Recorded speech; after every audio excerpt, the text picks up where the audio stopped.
않으신 것 같긴 한데 일단 시간이 있으니까 좀 시작을 할게요. 일단 너무 졸리시죠? 네, 가끔 가다가 이게 이 시간대에 제가 참 강의를 많이 하거든요. 근데 되게 많이 힘들어 하세요. 이게 솔직히 말해서 저는 계속 이렇게 서서 말하니까 덜하긴 한데 근데 다 같이 서서 할 수는 없잖아요. 그죠? 그래서 제가 최대한 좀 쉽게 가려고 하는데도 해야 되는 양이 있다 보니까 좀 졸리긴 하시는 것 같더라고요. 너무 어려워요. 너무. 아, 그래요? 전문적인 용어들이 너무 어려워요. 조금 더 쉽게 쉽게 설명해 보도록 하겠습니다. 그래서 이제 한 1시간 반 정도 남았거든요. 제가 그 사이에 맞게 조금 더 쉬는 시간 좀 중간중간 드리면서 한 번 더 드리면서 하겠습니다. 왜냐면 졸리면은 아무것도 안 들리기 때문에. 그래서 이식이라고 하면 식물을 쉽게 말하면 옮기는 작업이잖아요. 그래서 옮기는 작업은 아까 봤던 것처럼 그렇게 사람이 캐는 방법도 있고, 요즘에는 굴치맨이라고 해가지고 이런 장비들을 쓰기도 합니다. 이렇게 나무를 이렇게 쑥 해서 정해진 규격으로 파는 거예요. 우와. 네. 하지만 근데 우리나라에서는 쉽지 않습니다. 왜냐하면 돌이 너무 많아요. 산지도 많고 그렇기 때문에 이거 같은 경우는 대량으로 그 땅들을 전부 다 개량을 해서 만든 것이 아니면 솔직히 사용하기 어렵다고 보시면 돼요. 그래서 근데 사실 외국에서는 땅이 일단 넓잖아요. 그리고 돌이 우리나라처럼 많지 않기 때문에 산악지형이 별로 없잖아요. 그렇기 때문에 이게 충분히 사용 가능한 거죠. 그래서 아까 말씀드렸던 대형목, 큰 나무들을 예를 들어서 뭐 보호수들 이런 것들을 피치못하게 옮겨야 되는 경우도 있어요. 개발 대표적으로 그런 것 때문에 옮겨야 되는 경우가 있는데, 아니면 살리기 위해서. 그래서 뿌리들을 쉽게 설명하면 이 거대한 나무를 1년차, 2년차, 3년차에 맞춰서 뿌리를 미리 잘라놓는 거예요. 왜냐하면 이 식물의 뿌리는 한번 잘린다고 안 나는 게 아니라 한 번 자르고 나면은 일정 시간이 지나면은 거기서 뿌리가 다시 이렇게 나옵니다. 잔뿌리가. 그래서 그런 잔뿌리들을 미리 만들어 놓으면, 근데 이걸 한꺼번에 자르면은 큰 나무가 죽잖아요. 그렇기 때문에 3분의 1, 3분의 1, 3분의 1 뭐 이런 식으로 미리 잘라 만드는 거예요. 그러면은 3년에 걸쳐 뿌리를 돌려놓으면 나중에 이거를 들더라도 잔뿌리가 이미 충분히 있는 상태이기 때문에 이게 피해가 덜 가는 거죠, 나무에게. 그래서 제가 말하는 큰 나무란 이 정도 큰 게 아니라 이 정도 큰 거예요.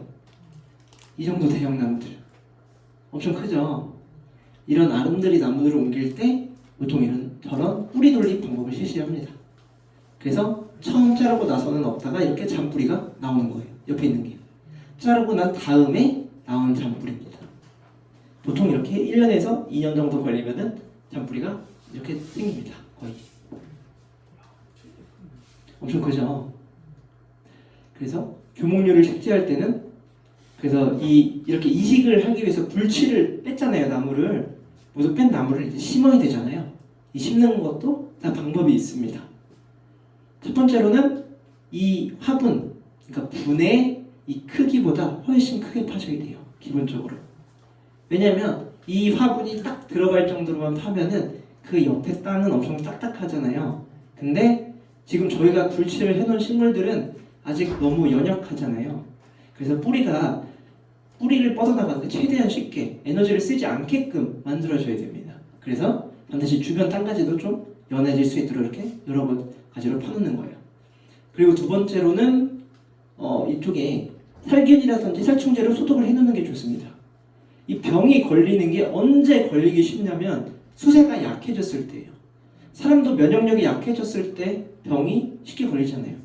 식물도 똑같습니다. 그래서 살균제라든지 이 대부분의 세균들은 토양에 분포가 있는 경우가 많습니다. 이렇게 바람 따라서만 이렇게 다니는 게 아니라 저희 뭐 코로나 걸리듯이 막 기침해서 퍼지는 게 아니에요. 식물질 바이러스 자체는 대부분 토양이라든지 아니면 물리적인 어떤 것에 의해서 이게 전이가 되는데, 그래서 그 근처에 살균제와 살충제만 해줘도 어느 정도 꽤 높은 효과를 보실 수 있습니다. 심기 전에. 네. 그럼 어떤 살균제 심어야 되고 그럼 모르잖아요. 그냥 그 종묘사 가서 토양 그 나무 심을 건데 살균제 하나만 주세요 하면 종합살균제 같은 걸 줘요. 그것만 하셔도 대부분의 식물들이 죽습니다. 식물이 아니라 그 균들이. 네. 이게 왜냐면 이게 살균제가 있고 살충제가 있는데 살충제는 벌레를 죽이는 약이고 살균제는 균을 죽이는 약이에요. 근데 이게 그 보면은 목표 종들이 있잖아요. 이거를 까보면 예를 들어 진딧물이면 진딧물이다 이런 게 있는데 꼭 그 종에만 효과가 있는 건 아니에요. 그러니까 살충제면 뭐 애벌레한테 드는 약이 진딧물한테도 어느 정도 효과는 있어요. 근데 효과가 굉장히 약할 뿐입니다.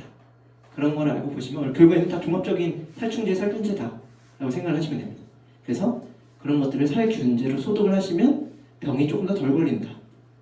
그리고 관수는 충분한 관수로 공급을 조절해줘야 된다.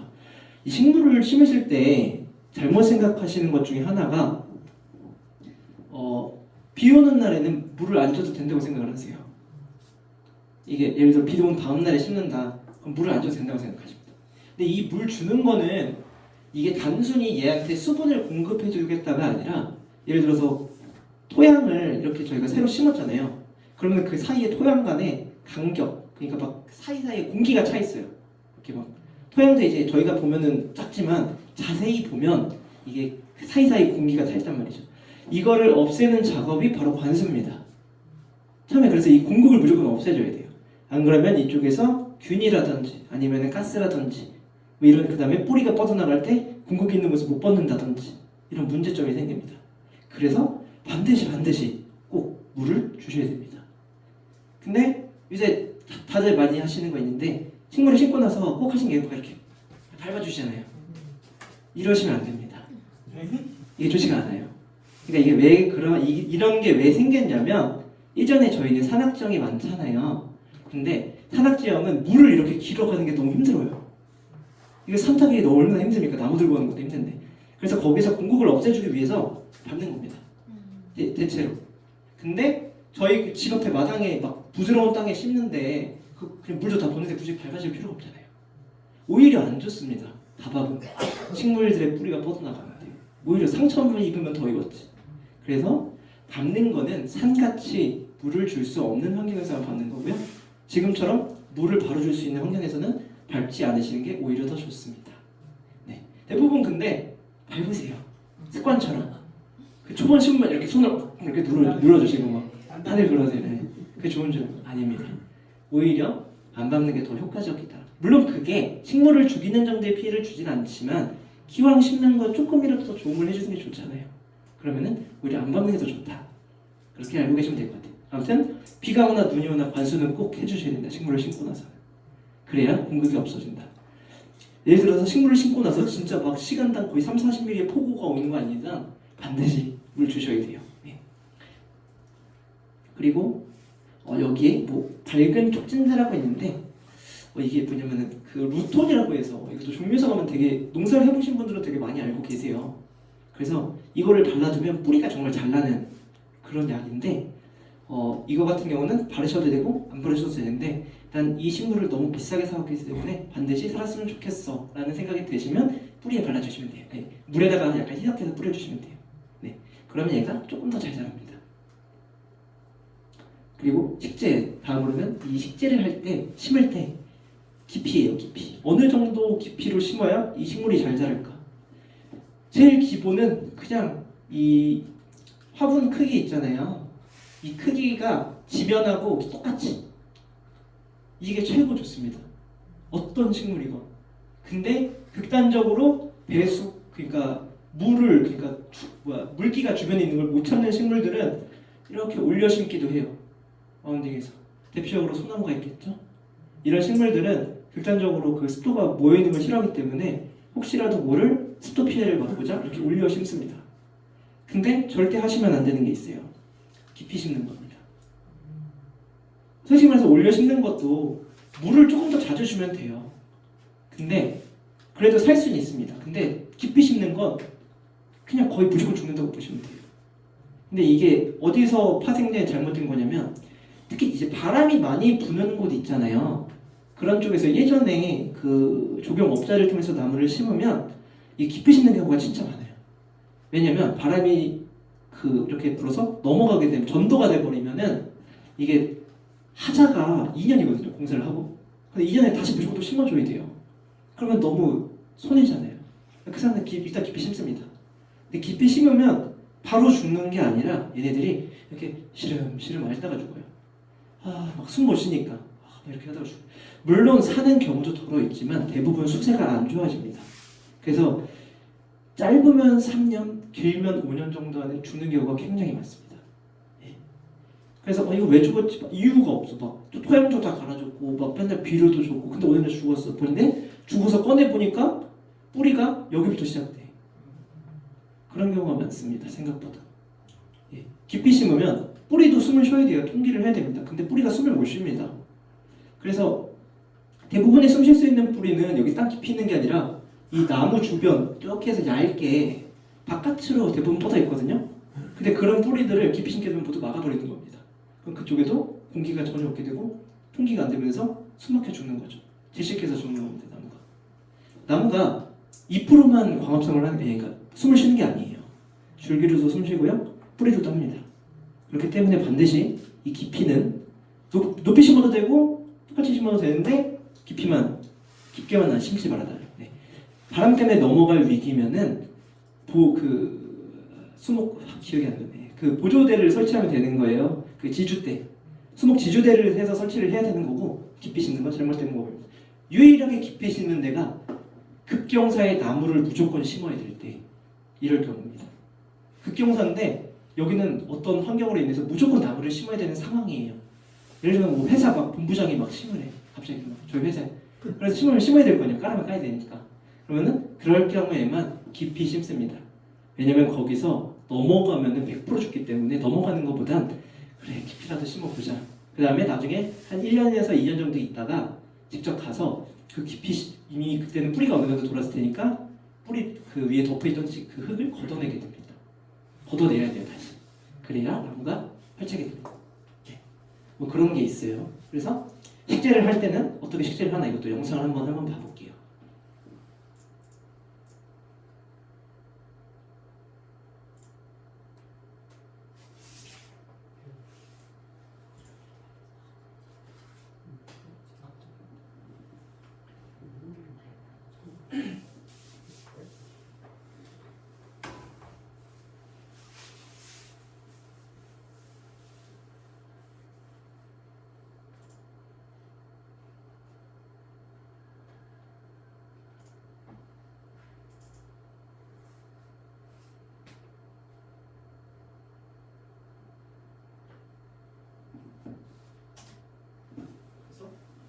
아까랑 다르게 갑자기 두 명이 생겼죠? 두 명이 이렇게 땅을 파기 시작합니다. 삽이 저희가 알던 삽이랑 좀 다르죠? 저거는 이제 뭐라 해야 되지? 안쪽까지 좀 파내세 쓰는 삽입니다. 그래서 삽마다 다 또 용도가 있어요. 근데 그냥 시중에서 파는 삽으로 다 가능합니다. 네. 저희도 저런 삽 안 써요. 네. 지금 이렇게 깊이를 재는 거예요. 약간 원시적으로 이렇게 딱 해가지고. 깊이를 재서 들어가겠군, 안 들어가겠군 판단을 해요.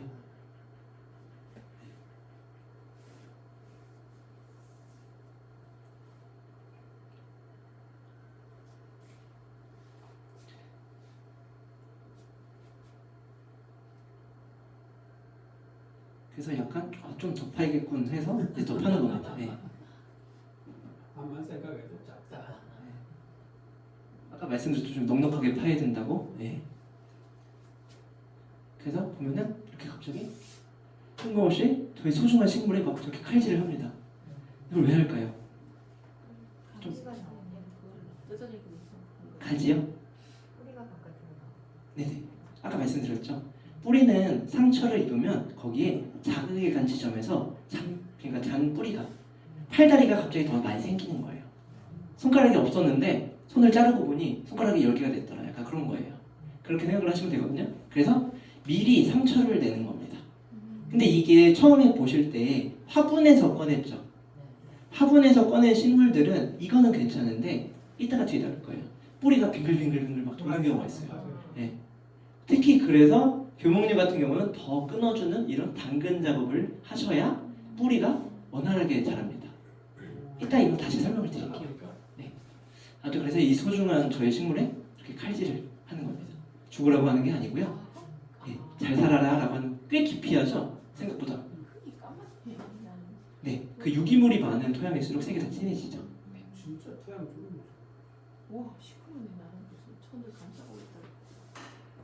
여러분들 그 종묘사에서 상토사 하더라고 하고 한 3일 쓰면 저렇게 됩니다. 아 3일은 아니고 3개월? 네, 금방 저렇게 돼요. 저 까만 게 좋은 거예요? 무조건 그런 건 아니지만 대체적으로 이제 유기물이 많은 토양이 색이 저렇게 진합니다. 네. 뭐 저게 막 기름으로 인해서 까먹으면 당연히 안 좋겠죠? 네. 이렇게 칼질하고 갖다 놓습니다. 분 크기에 비해서 확실히 거의 2배 정도의 그 크기로 땅을 팠죠. 그리고 이제 흙을 넣습니다.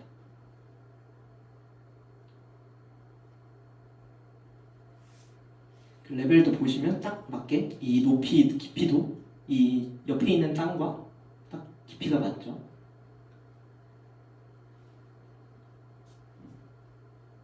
이게 원래 배경음악이 있어서 제가 좀 덜 민망한데 되게 민망하네요. 예. 소리가 안 나가지고 그래서 이렇게 흙을 넣습니다. 여기는 밟아주죠. 근데 이거 안 하셔도 된다는 거. 네.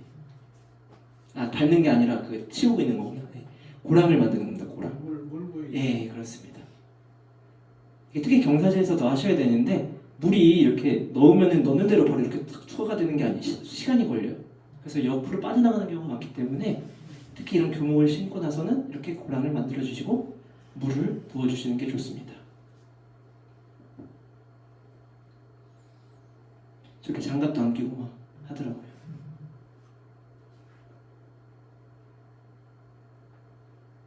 요즘 장갑 끼고 하셔야 돼요. 병 걸리시면 잘못하면 질병 걸리세요. 잔디에도 막 그런 해충들이 많기 때문에 저는 장갑 끼는 거 추천드립니다. 아, 교육적이지 않구만. 해외에서 잘못 만든 거.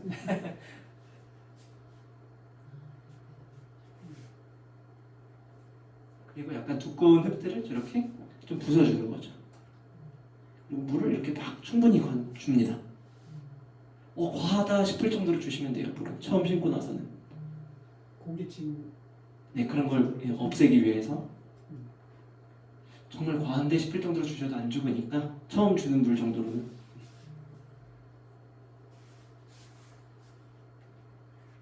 그 다음에 아까 말씀드린 멀칭. 그러니까 덮는 걸 말해요. 식물 위를 뭔가로 덮는 거예요. 이렇게 덮어두면은 벌레도 안 살고 온도도 유지가 잘 되고 물도 네, 덜 바라. 물도 덜 마르고 흙도 덜 유출되고 이런 게 있습니다. 다 싸게 그리고 크기에 따라서 여기 지주목을 세워주는지 안 세워주느냐 이제 크기나 그 다음에 이쪽에 바람이 부느냐 안 부느냐 이런 거에 따라서 해주시거나 안 해주시거나 결정하시면 됩니다. 근데 이 사람들이 심은 게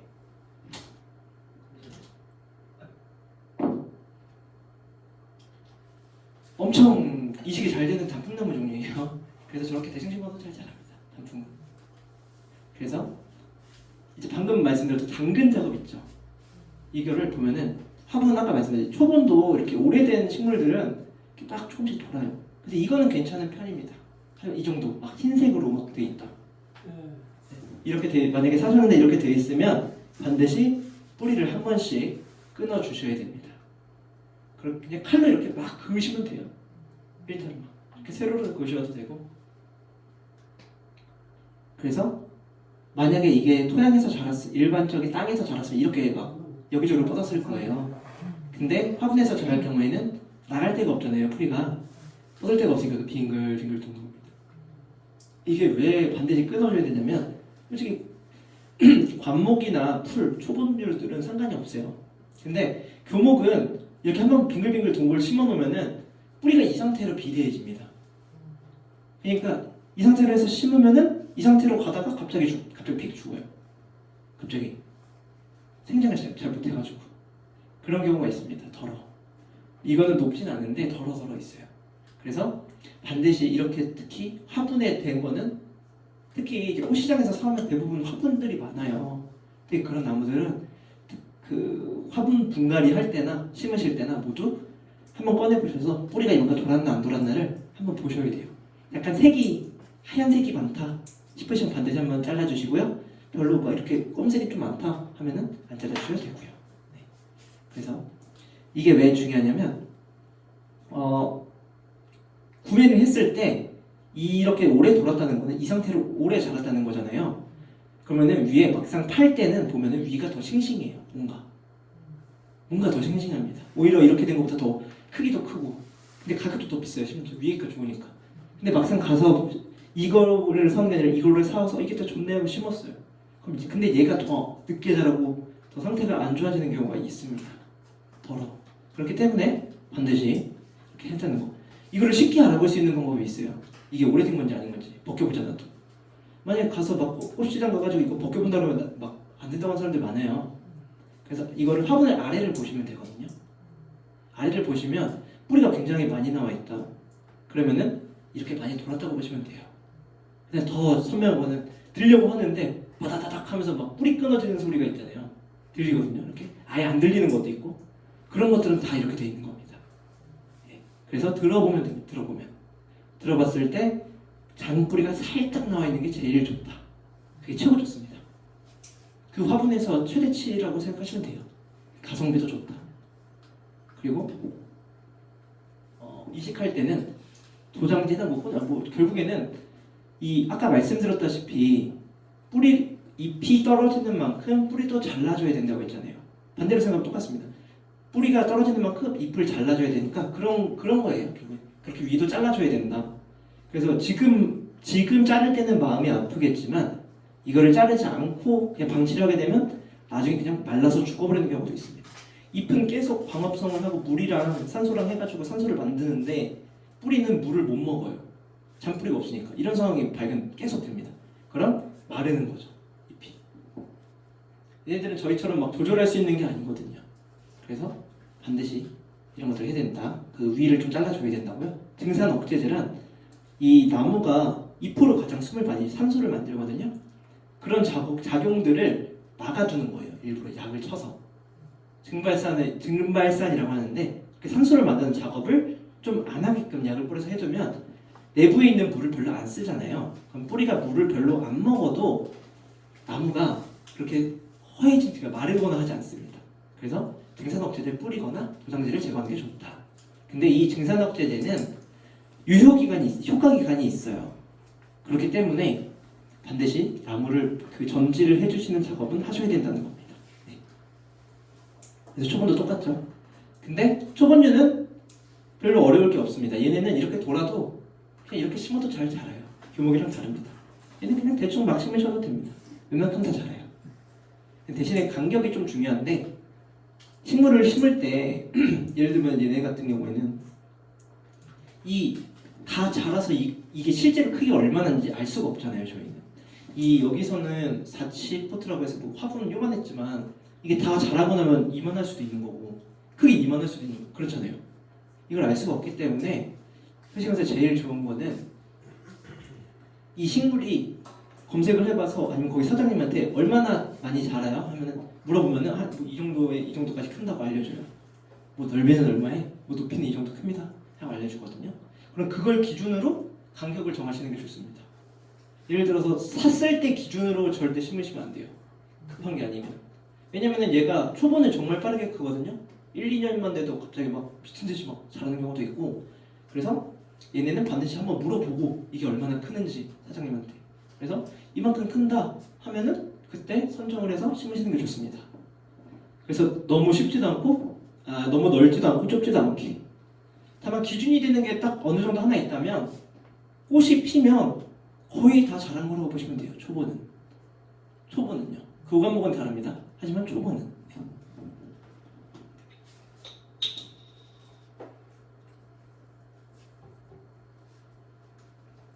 그래서 아까 말씀드렸죠? 그 이식을 할 때 제일 좋은 시기는 뿌리가 그 물구멍 있잖아요. 물구멍 밖으로 이렇게 나온 경우. 그런 경우에 딱 이식을 하시면 됩니다. 물구멍 밖으로 뿌리가 너무 많이 나와 있다. 그럼 늦은 거예요. 근데 살짝 나와 있다. 그게 최고 좋은 거다. 반면에 완전 없는 것도 있어요. 그거는 아직 그 화분조차도 다 채우지 못한 겁니다. 예를 들어서 이제 사실 때 식물을 구매를 하실 때 거의 다 몇십 포트 기준으로 가격이 정해져요. 근데 예를 들어서 요만한 식물을 큰 화분에 심어놓을 수도 있는 거잖아요. 그렇기 때문에 반드시 식물체가 얼마나 큰지를 위에 걸 한번 확인해 보셔야 되는 거예요. 그래서 가격을 반드시 식물체 기준으로 잡아야 된다. 그 화분 기준이 아니라. 네. 근데 그 정도로 비양심적인 사람은 거의 없다고 보시면 돼요. 네. 그리고 이 초본의 그 이식이나 그 이를 옮기거나 심을 때는 이 뿌리가 발달하는 식물이라고 하는데 이걸 보통 이제 런너라고 하는데 아니면은 촉 이런 개념으로 써요. 촉이란 말 들어보세요. 촉. 한 촉, 뭐 두 촉. 그래서 이것도 아까 했던 그 용어 중에 하나인데 뿌리에 올라오는 그런 촉에 따라서 이게 줄기가 몇 개로 나눠서 올라오냐 그거거든요. 결국엔 이것도 결국엔 식물의 크기를 말하는 그거 기준 단위입니다. 그래서 이런 식물들은 이렇게 분출하는 게 돼요. 쉽게. 대표적으로 작약, 비비추, 그 다음에 그 뭐냐 원추비, 그리고 여기 나온 뭐 붓꽃 뭐 이런 종류도 다 됩니다. 그래서 이런 것들은 집에서도 쉽게 뿌리를 손으로 쪼개면은 쉽게 얘네가 재배가 되면 다시 또 육종이 돼요. 그래서 얘네가 육종은 아니고 그 뭐라 해야 되나 아직 단어가 기억이 안 나네요. 아무튼 네. 그래서 이게 나눠서 더 새를 쉽게 키울 수 있기 때문에 사실 나중에 너무 얘가 좀 많이 컸다 싶으시면은 대부분의 식물들은 포기 나누기가 돼서 이거를 잘라서 옆에다 이식을 하면 훨씬 더 크게끔 키울 수 있습니다. 그리고 초병류의 직제 깊이는 솔직히 별 상관이 없어요. 얘네는 어느 정도 깊게 심어도 교목이랑은 다르게 금방 뿌리를 올립니다. 뭐 깊게 심는다고 해서 이거를 뭐 이렇게 심지는 않을 거 아니에요. 얘네를 그러니까 어느 정도 깊게 심어도 잘 자란다. 그리고 오히려 깊게 심어야 되는 것도 있고요. 부근이라고 하죠. 튤립, 뭐 수선화 되게 많이 쓰는 거 있잖아요. 그런 것들도 전부 다 이렇게 깊게 심어도 되는 식물입니다. 간격 같은 경우는 아까 다 식물마다 다르다고 말씀드렸죠. 잠시만요. 원래 구근 깊이가 그 뒤쪽에 있나 보다. 그래서 구근은 이게 종류마다 심는 깊이가 다 달라요. 근데 그거를 다 외우긴 어려우니 대체로 어떻게 생각을 하냐면 구 크기의 2배에서 3배 깊이라고 하거든요. 이게 뭔 소리냐면 땅이 이렇게 있어요. 땅이 그럼 구가 이만해요. 그러면은 하나, 둘 이게 2배 깊이입니다. 그리고 3배면은 여기 하나 더 내려서 3개. 그리고 이 본체가 여기 있을 때 위에 이 자기와 똑같은 구가 몇 개 들어가냐 그거예요. 그래서 보통 2배에서 3배 정도 깊이로 심으면 대부분의 구는 올라와요. 물론 그 와중에 땅과 동일하게 심어야 되는 구도 있지만 굉장히 드물기 때문에 그거는 그래서 비중이 높은 한 2배에서 3배 정도 심으면 여러분께서 접할 수 있는 대부분의 구근들은 잘 자란다. 네. 그래서 네 번째로 이제 관리입니다. 거의 이게 전부라고 보시면 돼요. 관리가 진짜 중요하거든요. 이게 지금까지 이제 뭐 배웠냐면은 식재하고 식물 고르는 법하고 뭐 이식하는 거 뭐 이런 거 배웠어요. 근데 관리를 안 해주면 아무 의미가 없어요. 저희 수목원에 관리하는 저희가 3만 평 정도 됩니다. 수목원이 실제 3만 5천 평. 근데 관리하는 인원이 저희 직원들 같은 경우에는 한 팀장님 포함해서 한 9명, 필드에서는 한 4명, 5명 정도가 움직이고요. 실제 일용직이라고 해서 반복 작업하시는 분들은 한 10분, 11분 정도 계세요. 12분 정도 계세요. 그러니까 1년에 거의 20명에 가까운 사람들이 저희 관리만 계속 하는 겁니다.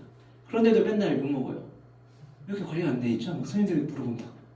그 정도로 이제 관리라는 게 엄청 까다롭고 조금만 손을 안 대도 그냥 쑥대물 날까 개판이 되는 그렇게 돼요. 그렇기 때문에 반드시 이 관리적인 부분은 신경 써주셔야 된다. 그리고 저희가 흔히 말하는 정원이나 이런 것들 1년 관리를 안 해주면 그냥 야산이라고 보면 거의 똑같다고 보시면 돼요. 야산이네, 야산. 그렇기 때문에 이게 왜 중요한지 그리고 어떤 부분에서 해야 되는지 이거를 좀 설명을 드릴 거예요. 첫 번째로 관수입니다. 물을 언제 얼마나 주는 게 좋을까요? 잘 모르겠죠. 일단 천천히 볼까요? 일단 관수는 2가지의 방법이 있는데 첫 번째는 직접 물 뿌리는 거, 그리고 2번째로는 땅에서 잎이나 이런데 물이 닿지 않게끔 점적 관수하는 거. 두 가지 방법이 있습니다. 제일 좋은 건 점적 관수하는 거예요. 그거 얼마나 편합니까? 설치해놓고 그냥 물만 틀어놓으면 안에서 똑똑똑똑 나오면 돼. 근데 대신에 비용이 비쌉니다. 그래서 우리는 대부분 호스를 풀어서 물을 주는 걸 선호를 하죠. 근데 솔직히 이 직접 관수는 식물체 자체한테는 좋지를 않아요. 왜냐면은 관수를 혹시 아침이나 저녁에 하라는 말 들어본 적 있으세요? 네. 물은 아침에 줘야 된다 이런 말 있잖아요. 왜 그러냐면은 이 정말 신기한 게도 이게 식물이 물방울이 이렇게 맺혀 있잖아요. 한낮에 한여름 같은 경우에는 이게 돋보기 효과를 해서 잎을 태웁니다. 잎을 태우는 효과가 있어요. 특히 이게 잎은 그래도 괜찮아요. 근데 이제 중요한 게 꽃도 탑니다. 너무 마음 아프잖아요. 꽃 보려보다는 1년을 기다렸는데 이게 정말 얼마나 마음이 아픕니까? 그래서 반드시 관수를 직접 관수를 하게 될 경우에는 식물체에 가깝게 해주는 게 최고 좋고요. 땅 안 닿게끔 해주는 게 좋고, 그걸 피할 수 없다면 아침에 하시는 게 좋다. 그거보다 더 좋은 건 점적 관수를 하는 거다. 그리고 점적 관수가 제일 좋은 게 있어요. 병의 발생이 감소됩니다. 이게 왜냐면 아까 말씀드렸잖아요. 균이 식물체 자체에 있는 경우도 있지만 그것보다는 대체로 땅에 있던 균이 튀어서 다시 또 전염되고 이런 경우가 많아요. 그래서 이 균이 이렇게 예를 들면 식물체를 타고 이렇게 점차 올라가는 것도 있지만 바로 그냥 잎에서 전파되는 경우가 있거든요. 흙을 이렇게 물을 뿌리다 보면은 흙이 이렇게 튀잖아요. 흙이 튀면은 그렇게 잎에 달라붙습니다. 그러면은 여기부터 갑자기 병이 생기는 거예요. 그래서 잎에 병의 전파를 병이 잘 터지도록 그런 매개체 역할을 하는 경우가 있습니다. 그렇기 때문에 점적 관수가 좋으나 현실적으로 불가능하니 이 직접 관수를 바로 물을 줄 경우에는 살살 땅에 가깝게 해서 주는 게 좋다. 근데 그러면 허리가 아프잖아요. 그죠? 결국에는 다 포기하고 그냥 위에서 주는 게 대체로 그래요. 저희도 그렇게 줍니다. 땅에 가깝게 주기 어렵죠. 아무튼 그런 그 차이가 있다 정도만 알고 가시면 될 것 같아요. 그리고 두 번째로 여기는 안 적혀져 있는데 횟수 있잖아요. 다들 물어보시거든요. 뭐 이거는 일주일에 몇 번 줘야 돼요? 뭐 이거는 뭐 얼마나 줘야 돼요? 다 다릅니다. 예를 들어서 이 지역은 습도가 특히 이거를 물어보시는 분들이 실내 키우시는 분들이 많이 물어보시거든요. 화분에 물 얼마나 줘야 되냐고. 근데 거기서 써 있어요. 막 가끔 가다가 화분에 보면 뭐 이거는 2, 3일에 한 번씩 주시면 되고 다 틀립니다. 그거 믿으시면 안 돼요. 왜냐면 이 공중 습도라는 게 있잖아요. 이 습도에 영향을 진짜 많이 받거든요. 근데 엄청 습도가 높은 집도 있고 낮은 집도 있는데 일괄적으로 몇 번 준다고 하는 게 말이 안 되잖아요. 현실적으로 불가능합니다. 그렇게 몇 번씩 정해놓는 게. 그래서 보실 때는 손으로 이 흙을 집었을 때 이렇게 표도를, 그러니까 가장 위에 있는 흙을 손으로 꼬집했을 때 이게 손에 어느 정도 잘 붙어 있으면 아직 안 주셔도 되고요. 딱 봐도 말라 그렇게 싹싹 털었을 때 그냥 마른 느낌밖에 안 든다. 그럼 물을 푹 주시면 됩니다. 보통은 그래요. 예. 그래서 표도 기준으로 보시면 됩니다. 근데 이건 제가 설명드린 건 화분이고요. 이게 또 땅에 심은 것도 다릅니다. 땅은 왜냐면 물이 고이는 그 정도도 봐야 되고 이 토양이 물을 얼마나 머금고 있는 토양인지도 봐야 되기 때문에 다 다릅니다. 그래서 물 주시는 거는 결국에는 본인이 직접 그 토양을 보고 이게 말랐다 싶으면 바로 주시는 게 좋아요. 특히 여름에는. 그리고 심은 지 얼마 안 됐을 땐 더더욱 그렇습니다. 왜냐하면 식물 이렇게 심었을 때 이 식물체는 아직 뿌리가 안 뻗어 있잖아요. 결국에는 그 화분이 젖어 있어야 그쪽에 걔가 식물이 물을 머금을 수 있다는 뜻이에요. 그래서 아무리 깊이 막 물을 준다고 하더라도 심은 지 얼마 안 됐을 때는 물을 먹지를 못합니다. 식물이 뿌리가 없으니까. 그래서 결국에는 심은 지 얼마 안 됐을 때 자주 주셔야 됩니다. 자주. 그래야 안 죽어요. 차라리 조금씩 자주 주는 게 낫습니다. 그래서 이거는 결국에는 한번 직접 만져보셔야 된다는 거, 토양을. 아무튼 뭐 그런 게 있습니다. 그리고 두 번째로는 10이에요. 또 나왔어요. 질소, 인산, 관리. 모르겠습니다. 뭐 먼저 어떻게 기억하겠어요, 이거는. 근데 이런 건 뭐 그렇다 치고 제일 좋은 건 퇴비를 주는 겁니다. 정말 솔직히 말하면 비료는. 그리고 목적에 따라서 이러한 화학 비료를 주는 건데 솔직히 퇴비를 주고 나서 화학 비료까지 주는 경우는 이 식물로부터 나는 수확을 통해서 판매를 할 거야. 이게 아닌 이상 화학 비료까지 주는 경우가 많지가 않아요. 솔직히 필요 없습니다. 해봤자 퇴비면 저는 충분하다고 생각해요. 그리고 이 12의 그게 진짜 중요하거든요.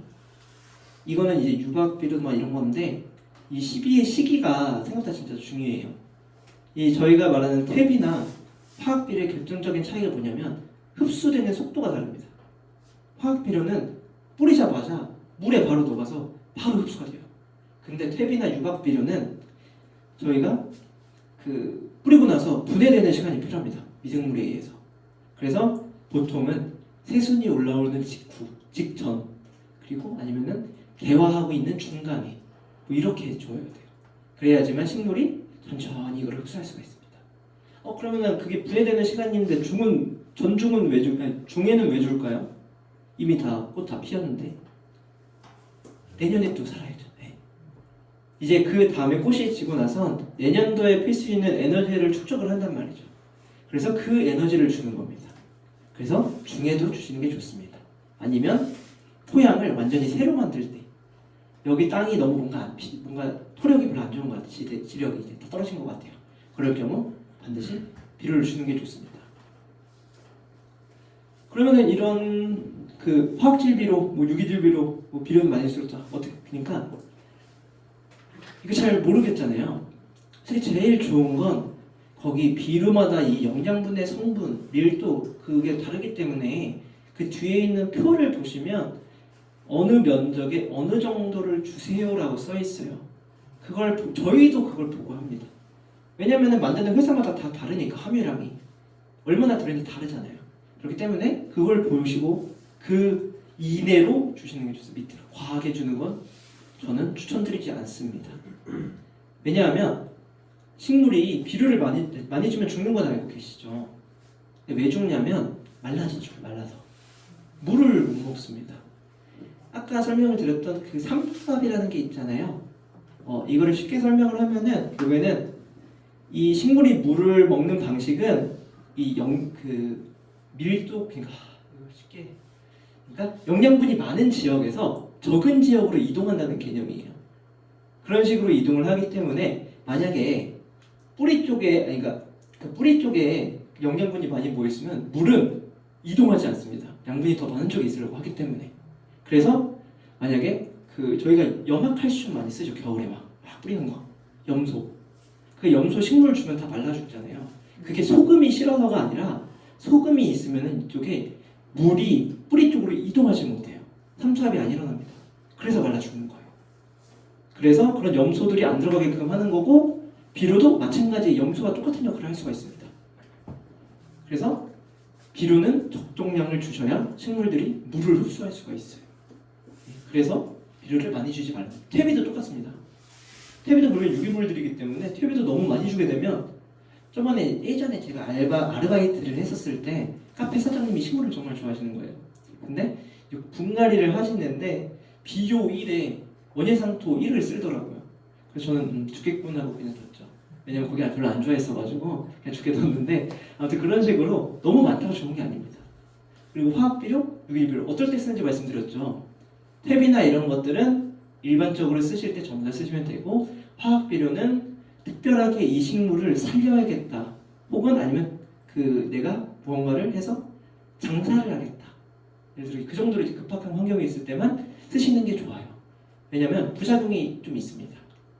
예를 들면은 질소질비를 줬다 그러면은 식물 신초생장이 어마어마하게 커지거든요. 빨라요. 왜냐면 흡수가 빠르니까.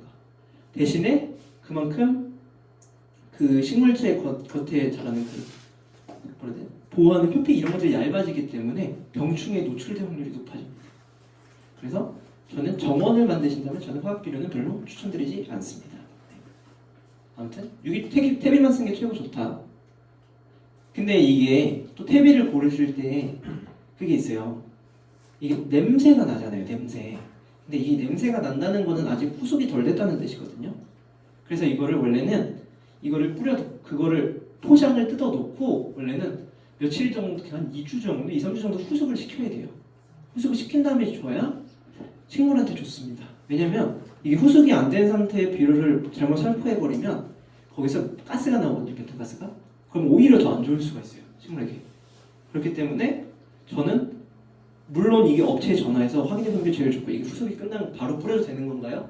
라고 물어보는 게 최고 좋은데 그게 안 되면은 그냥 최고 저희 같은 경우는 무조건 깔아둔 다음에 업체의 말을 신용하지 않아요. 괜히 신용했다가 저희가 키운 식물들 다 죽으면 어떡합니까? 그래서 반드시 깔아두고 그래서 어느 정도 후숙을 시킨 다음에 사용을 합니다.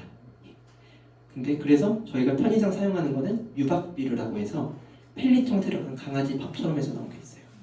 그거를 정말 많이 사용하죠. 왜냐면 그거는 후숙도 다 어느 정도 된 상태고요.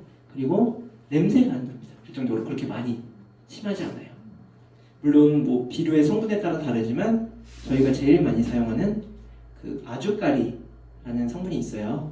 그 식물을 이용해서 만든 비료인데 그거 같은 경우는 냄새가 별로 안 나기 때문에 저희는 손님 만족도를 위해서 그걸 많이 사용하는 편입니다. 하지만 결론은 퇴비가 최고다. 기승전 퇴비가 최고입니다. 네. 그렇죠? 그리고 그 다음에는 이 시비를 줬으면은 저희가 또 이제 꽃이나 이런 것들이 지고 나서 나무들을 잘라줘야 되잖아요. 근데 이것도 참 여러 가지 방법이 있어요. 뭐 전정기도 있고 양성가위도 있고 전정가위도 있고 톱도 있고 이것도 있는데 제일 많이 쓰시는 건 여기 가운데 가위랑 톱 그리고 이 양성가위 정도일까요? 아마 3개 정도? 나머지들은 좀 이제 근데 전문적이죠. 장비가 좀 가격도 있습니다. 좀 생각보다. 그래서 이 정도만 있어도 그래도 정원을 관리하는 집이구나 라고 보실 수 있을 것 같아요. 그래서 높은 곳을 자르는 이런 가위들도 있고요. 그래서 이 다음을 봤는데 굉장히 글씨가 많죠. 다 빨간색으로 돼 있어요. 무슨 뜻이냐면 전부 다 중요하다는 뜻입니다. 근데 이거를 이게 뭐냐면 전지 및 전정을 할 때 일반 원칙이라고 불리는 거예요. 근데 이걸 언제 다 배웁니까? 죽은 가지로 무슨 도장지구, 평행시 뭔지 모르겠어요. 그죠? 쉽게 설명을 하면 제가 이거를 좀 쉽게 설명을 해드리면 죽은 가지를 제거를 하고요. 최고 기초는 죽은 가지를 제거를 하고 이상하게 생긴 애들을 제거하면 됩니다.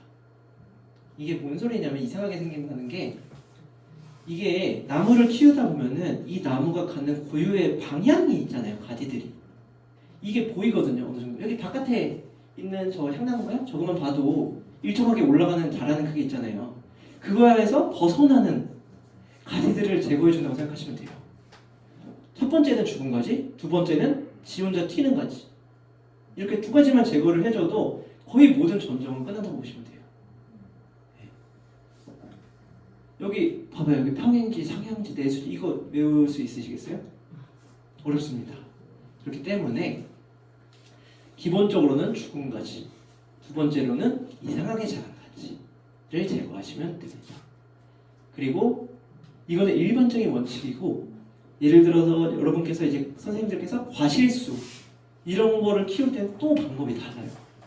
왜냐면 과수는 열매를 보는 게 목적이잖아요. 그래서 이 열매의 그 당도라든지 이런 것들을 또 조절하는 방법이 있습니다. 과수마다. 그래서 반드시 그런 방법들을 생각해 주셔야 되는 거. 하지만 그런 게 아니면 대부분 죽은 가지 먼저 그 다음에 이상하게 생긴 거 제거하시면 된다. 뭐 이거예요. 여기서 제거하는 가지 하수지 보면은 원래 이 주 가지들이 다 위로 뻗는데 아래로 이렇게 뻗어서 자라는 가지는 결국엔 여기 이 나무의 생장과 나중에는 무조건 걸림돌을 만들거든요. 그래서 이렇게 잘못 자라는 걸 반드시 제거한다는 뜻이고 종합을 하자면 죽은 가지, 이상하게 생긴 가지 두 가지입니다. 그렇게 생각을 하시면 좀 쉽죠. 그리고 또 전정 시기가 있습니다. 이것도 또 잘 모르겠어요, 그죠? 예, 이게 봄, 뭐 여름, 가을, 뭐 겨울 있는데 이걸 또 식물 하나하나 배우면 끝이 없습니다. 식물이 우리나라에 대략 5천, 3,4천 종 이상의 식물들이 있는데 이걸 또 언제 다 합니까? 그래서 쉽게 생각하면은 봄에 전정하는 식물들은요, 봄에 꽃이 피는 식물들이에요. 그러니까 꽃이 지고 그러니까 봄꽃이 지고 난 다음에 전정을 한다고 생각하시면 돼요. 조금 더 쉽게 설명을 해드릴게요. 만약에 봄에 피는 식물들이 있잖아요. 영산호, 예를 들어서 수국, 뭐 이런 뭐 황매화, 등나무 이런 것들은 꽃눈이 가을에 맺혀서 이듬해 겨울을 거친 다음에 봄에 꽃이 피는 거예요. 3월, 3, 4월쯤에. 3, 4월부터 시작해서 꽃이 쫙 그러니까 전년도에 꽃눈을 만드는 거예요. 근데 이 식물들을 초봄에 3월에 전정을 해버리면 어떻게 될까요? 꽃눈이 다 사라지겠죠. 물론 전정을 해도 죽진 않지만 꽃을 볼 수가 없습니다. 그래서 봄꽃이 피는 식물들은 반드시 초봄에는 전정을 하면 안 되고 늦봄에서 초여름 사이, 그러니까 꽃이 지고 나서라고 전정을 한다고 생각하시면 될 것 같아요. 그러니까 봄꽃이 피는 건 꽃이 지고 나서 전정한다, 이렇게 생각을 하시면 됩니다. 그럼 여름 전정은 약간 다릅니다. 여름 전정은 여름 꽃들은 대부분 봄에 봄부터 해서 꽃눈을 만들어서 여름에 피워요. 그래서 초여름, 그러니까 한 5월 정도, 한 4, 5월 정도까지 전정을 하셔도 꽃을 다 보실 수 있습니다. 잎이 나오기 전까지 전정을 하셔도 돼요. 그리고 잎이 나온 지 얼마 안 됐을 때까지도 전정을 하셔도 됩니다. 그게 보통 4, 5월이에요. 그렇게 전정을 하셔도 한 8월쯤에는 꽃을 보실 수 있습니다. 제가 왜 이 꽃에 대해 집중적으로 설명을 하냐면은 결국에 여러분들이 정원 키우는 가장 큰 목적이 꽃이라서 그렇습니다. 여기 결실도 꽃 다음에 열매가 맺는 거잖아요. 똑같습니다. 그렇기 때문에 꽃을 많이 보면 결실도 많이 맺을 수 있겠죠. 다만 이제 결실을 맺고 이 열매가 조금 더 달아졌으면 좋겠다라고 하면 꽃을 떼어주는 거예요. 일부러 더 떼어줍니다. 과실수는 다르다고 한 게 그거예요. 꽃이 더 적절하게 필 수 있도록 조치를 해주는 겁니다. 그래야 영양분이 소수의 열매로 온전히 갈 수 있으니까 그런 겁니다. 아무튼 그래서 가을 전정 같은 경우에는 대부분의 나무를 가을에 전정하셔도 돼요. 대부분의 나무. 근데 하면 안 되는 것들이 아까 말했던 내한성, 추위를 잘 못 견디는 애들은 가을에 전정을 하면 겨울에 갑자기 식물체가 가지가 터지면서 갈라지는 경우가 있어요. 안에 있는 수분이 터지면서. 그래서 겨울에 만약에 얼어 죽을 위험이 있는 식물을 제외하고는 전부 다 가을에 전정을 하시는 게 좋다라고 생각을 하시면 될 것 같아요. 그리고 여름 전정은 솔직히 저는 피하시는 게 좋다고 봅니다. 왜냐면은 병충해 입을 확률도 높고요. 그리고 갑자기 한창 물 올라서 생육을 할 시기에 잎을 잘라버리면 갑자기 얘가 막 약간 치명상 맞은 복서처럼 막 비틀비틀거리는 수가 있어요. 그래서 갑자기 확 죽는 경우가 있기 때문에 반드시 가을이나 초봄, 아니 봄에 전정을 하시는 게 좋다라고 생각하시면 될 것 같아요. 종합하자면 봄꽃을 보기 위해서 봄꽃이 진 다음에 여름꽃을 보려면 늦봄에 이렇게 생각하시면 됩니다. 네. 그리고 가을은 전부 다 아무거나 추위 못 견디는 거 빼고 이렇게 생각하시면 조금 더 쉬워요. 네. 이렇게 한 종류보다는 원래대로 읽어볼까요? 상록, 화렵수, 침엽수, 봄꽃나무, 여름꽃나무, 세몽타리마 이렇게 되면 너무 어렵다는 거죠. 네. 그리고 전정 시기, 모묘, 중년, 성묘 이렇게 된 이 퍼센트가 있잖아요. 이거는 별로 중요하지 않습니다. 이거는 식물마다 강도를 견디는 기준도 다 다르고 이거는 진짜 참고를 안 하셔도 될 것 같아요. 그래서 책에 있어서 기준으로 제가 갖고 오긴 했는데 거의 그냥 무시한다고 생각하시면 되고요. 상태가 안 좋은 건 약하게 해주고요. 상태가 좋은 건 강하게 해줘도 된다는 이 뜻이에요. 결국에. 그 다음에 여기서 한 가지 더 팁으로는 전정을 하시면 안 되는 나무들이 있어요. 여러분이 많이 키우시는데 단풍나무는 가지를 안 잘라주시는 게 좋습니다. 죽은 거 아니에요. 왜냐면 얘가 가지를 수영이 자연스럽게 놔두는 게 그러니까 나무의 형태가 자연스럽게 놔두는 게 최고 이쁜 나무기도 하고요. 그걸 떠나서 얘네가 한번 잘라놓으면 잘 회복이 안 돼요. 이렇게 자라야지 하면 그냥 영영 그렇게 약간 삐꾸처럼 자라는 경우가 많습니다. 그렇기 때문에 여러분들 반드시 단풍나무는 죽은 가지 아니면 웬만하면 안 건드시는 게 좋다라고 생각하시면 될 것 같아요. 네. 그래서 일단은 21분이 됐으니까 다시 10분 잠깐만 하고 그러면 바로 마무리하겠습니다. 네.